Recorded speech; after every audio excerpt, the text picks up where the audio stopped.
Moods of crime एक psycho crime thriller है. It's a story of two college students जो एक experiment के तौर पे क्राइम करने जाते हैं और फिर वो एक्सपेरिमेंट जो होता है वो एक्साइटमेंट बन जाती है. Excitement becomes habit, habit becomes compulsion, and then they have a very dark end to it.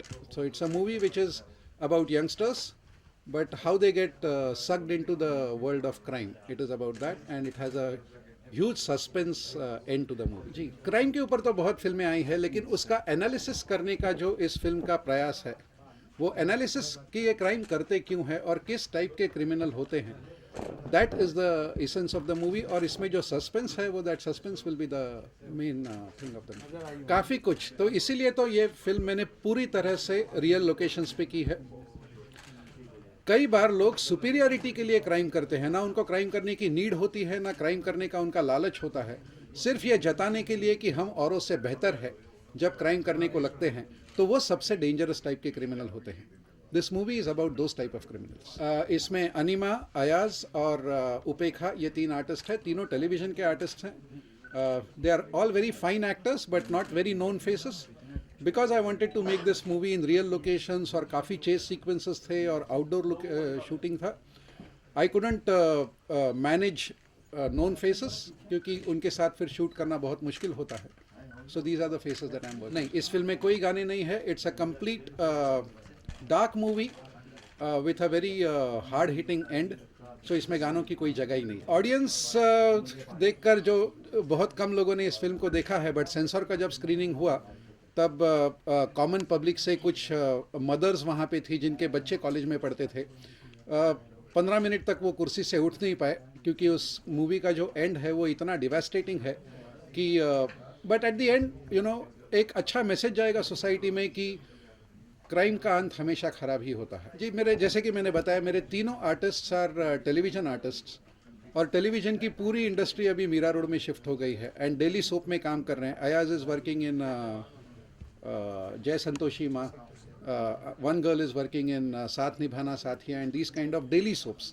इनके शूट सुबह 9 बजे से लेकर रात को 9 बजे तक चलते हैं, तो उनको आना कोई पॉसिबिलिटी ही नहीं है. प्रमोशन इस मूवी का मैं बहुत बड़े स्केल पे कर ही नहीं रहा हूँ क्योंकि ये एक छोटी फिल्म है जो मैं एक लिमिटेड रिलीज़ कर रहा हूँ बम्बई, दिल्ली और पूना के कुछ चुनिंदा मल्टीप्लेक्सेस में. They may not be there in the promotions because there is nothing called as a promotion. जो आज आप यहाँ पे आए हैं वही मेरे लिए बहुत है. एंड जो प्रेस शो होगा उसमें शायद वो आए. पहले तो आज के दौर में काफ़ी लोग फिल्में बिजनेस की तरह बनाते हैं. मेरे लिए फिल्म बनाना कोई बिजनेस नहीं है. मेरे लिए it's a form of art. मैंने एक मूवी बनाई है जो मैं लोगों को दिखाना चाहता हूँ. मैं पैसे बनाने के लिए फिल्में नहीं बनाता, मैं फिल्में बनाने के लिए पैसे बनाता हूँ. तो इट्स नॉट माई बिजनेस.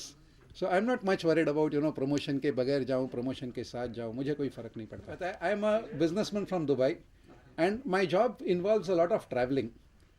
अगर मैं 15 दिन पहले मेरे दोस्त मनोज भाई को एक्सीडेंटली ओशिवारा में नहीं मिलता तो शायद अभी भी ये मूवी रिलीज़ नहीं होती. 2 चीज़ें इस फिल्म को रिलीज़ होने में कामयाब हुई है. एक तो इसको एक अवार्ड मिला इंडियन सिने फिल्म फेस्टिवल में जिससे सबका हौसला बहुत बढ़ा, और दूसरी मेरी मुलाकात मनोज जी से अचानक हो गई और मनोज जी ने बोला कि यार ये बढ़िया फिल्म है, चलो इसको रिलीज़ करते हैं. मेरा स्पेशलिटी फिल्में बनाने में, या मेरा इंटरेस्ट, बोले स्पेशलिटी तो नहीं बोल सकते, इंटरेस्ट फिल्में बनाने में है. फिल्मों को मार्केट करने में मुझे इतना मज़ा नहीं आता है. तो ये बन के पड़ी तैयार थी, लेकिन वो मुहूर्त नहीं निकल रहा था किसी को मिलूं और किसके साथ बात करूं. बहुत ही, और ये मेरे लिए बहुत ही एक it is very close to my heart because it's a tragedy. And एक बहुत ही छोटा 17-18 साल का पेंटर है and the movie is set in the 1950s and 60s. बहुत ही प्यारा सब्जेक्ट होगा. Commercially it will not be very successful but I am sure people, limited people who will see it will definitely. अभी तक मैंने समझा नहीं है और कोशिश ये करूंगा कि ना समझ में आए. मनोज भाई इसको संभाले. मैंने मनोज भाई को बोला है कि ये एक लाइफ लॉन्ग पार्टनरशिप बनाएं कि मैं फिल्में बनाते रहूं और आप डिस्ट्रीब्यूट करते रहो. मेरे लिए अगर आप सुनना ही चाहते हैं, मैंने मनोज भाई को भी बोला, फिल्में बनाना मतलब नोटबुक का पन्ना फाड़ के उसकी कागज़ की नैया बना के पानी में छोड़ने जैसा है. अगर वो डूब गई दूसरा कागज़ फाड़ो. जब तक कागज़ है नोटबुक में तब तक वो आगे तक ही चलनी चाहिए. उसका ये नहीं है. वो नैया बनाने में और उसको छोड़ने में जो मज़ा आता है, that is a very different. हाँ जी, यहाँ तो गांधी चाहिए, तो कोशिश करते रहता हूँ कि वो गांधी खत्म ना हो. ऐसा है. Thank you very much. Thank you.